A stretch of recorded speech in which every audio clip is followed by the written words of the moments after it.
बद्रीनाथ धाम के कथित चढ़ावा चोरी मामले में पुलिस की एसआईटी जांच लगातार आगे बढ़ रही है। अब तक बद्रीनाथ केदारनाथ मंदिर समिति से जुड़े करीब 45 से ज्यादा लोगों से पूछताछ हो चुकी है। 12 लोगों के बयान केस डायरी में दर्ज भी किए गए हैं, लेकिन इसके बावजूद भी पूर्व प्रदेश अध्यक्ष और वर्तमान में बीकेटीसी के अध्यक्ष हेमंत द्विवेदी की तरफ से समिति के धन का नियमों को ताक पर रखते हुए इस्तेमाल करने का आरोप लगाया गया है। वहीं पूर्व में रहे बीकेटीसी के अध्यक्ष गणेश गोदयाल ने तमाम आरोपों को निराधार बताया और वर्तमान सरकार को इसके जिम्मेदार बताया। उन्होंने यहाँ तक कहा कि उनके पास भी कई ऐसे दस्तावेज हैं जो ये दिखाते हैं कि पैसे की किस तरीके से बंदर बांट की जा रही है।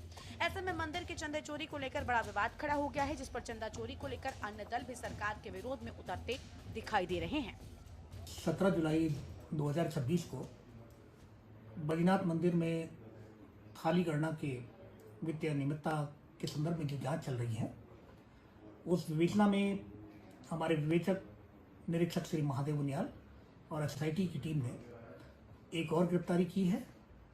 इसमें 30 जून को मंदिर में टेम्पल ऑफिसर के पद से सेवानिवृत्त हुए बीकेटीसी के स्थायी कर्मचारी राजेंद्र सिंह चौहान को ज्योतिर्मठ से पूछताछ के लिए श्री बद्रीनाथ धाम में लाया गया और पूछताछ के बाद सीसीटीवी फुटेज में उनके 500 रुपये की गड्डी उठाने और कुछ अन्य कीमती चीज़ें ले जाने की पुष्टि होने पर उनकी गिरफ्तारी की गई है। बद्रीनाथ देश के 4 धामों में एक धाम है। ये उत्तर भारत का प्रमुख धामों में माना जाता है और इसका जो संचालन है, प्रबंधन है बद्रीनाथ केदारनाथ मंदिर समिति द्वारा किया जाता है।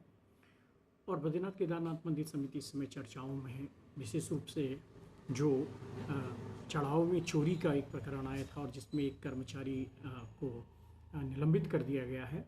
और महत्वपूर्ण बात ये है कि जो पूरा ये घटनाक्रम बद्रीनाथ मंदिर परिसर में हुआ है, ये एक ऐसे समय में हुआ है कि जब राम मंदिर में चोरी को लेकर के पूरे देश और विदेश में जो है ये चर्चाएं हैं और उसके बीच में अगर ये घटना हुई है तो निश्चित रूप से यह चौंकाने वाली भी है कि आखिर ऐसा कैसे हुआ है।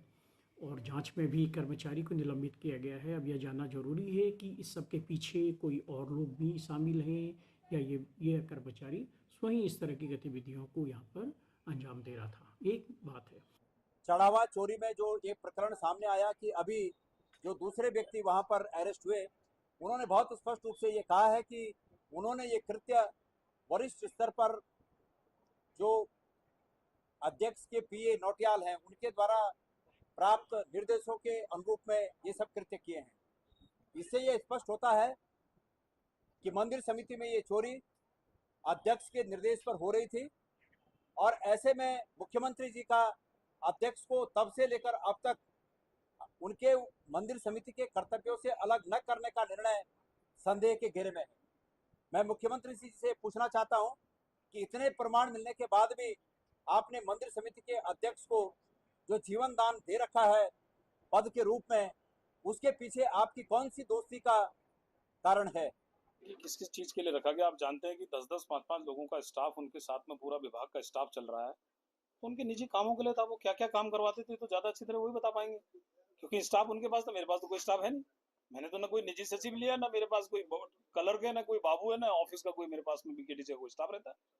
मैंने तो सबको कहा आप जाइए और मंदिर की ड्यूटी करिए, फील्ड की ड्यूटी करिए। उसमें एक रोस्टर बनता है, उसमें ये बार बार एक पॉइंट बना के कि साहब उन्होंने भेजा, वो ले गए, अपने साथ पकड़ के ले गए। उनको कोई और ऐसा कोई मुद्दा नहीं मिल रहा। इसको जिस तरह से राजनीतिक रूप देने की कोशिश करें तो ये सारा स्टाफ, भारी भरकम स्टाफ, गाड़ियां, ये सब उनकी अपना राजनीतिक, उनकी विधानसभा, उनके जितने भी अपने काम कारोबार, डेयरी, स्कूल, विद्यालय, गाय भैंस जो भी जो था, ये वहाँ अपने अपने व्यक्तिगत उस पर उनको लगाते होंगे काम। देखिए, ये सबसे बड़ी बात तो यह है कि आज की डेट में क्या हो रहा है कि जो किसी भी धन की चोरी के, दूध की चोरी के लिए बिल्ली रखी हुई है और बिल्ली के जांच करने के लिए लोमड़ी लगा दिए गए हैं और लोमड़ियों के फिर करने के लिए बड़े बड़े गिद्ध और सियार लगा दिए गए हैं।